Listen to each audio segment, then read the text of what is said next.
Dumating na po yung mini washing machine na order ko, kaya tara, unbox na natin. So matagal-tagal din bago ko na-check out ito kasi pinag-iisipan ko talaga ito ng mabuti. Bali, inutan ko pala ito sa Orange app na naka 0 interest installment for 3 months. Mabuti na lang at naka 0 interest lahat ng items sa Orange app nung 7/15 sale. Kaya finally, na-order ko na to. Ito yung mini washing machine na 6 kg twin tub. So sa kabila, may dryer na. Ito yung spin dryer basket with safety cover. So meron itong 2 kg dehydration capacity. Dito naman yung sa washer tub niya. May kasama ng manual and mini hose. Ito, itatry na natin. So, maglalaba lang ako ngayon. So, nilagyan ko muna ng water para matry ko muna kung gagana ba. So, try muna natin ng 3 minutes spin.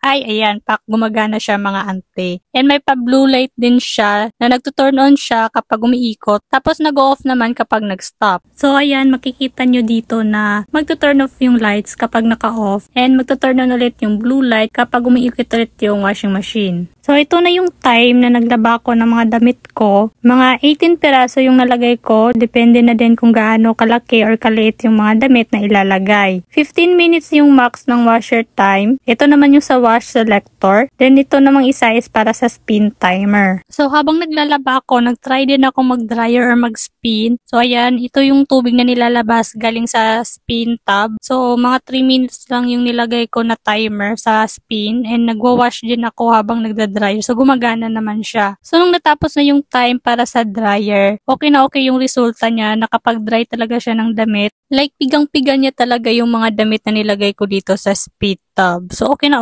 din.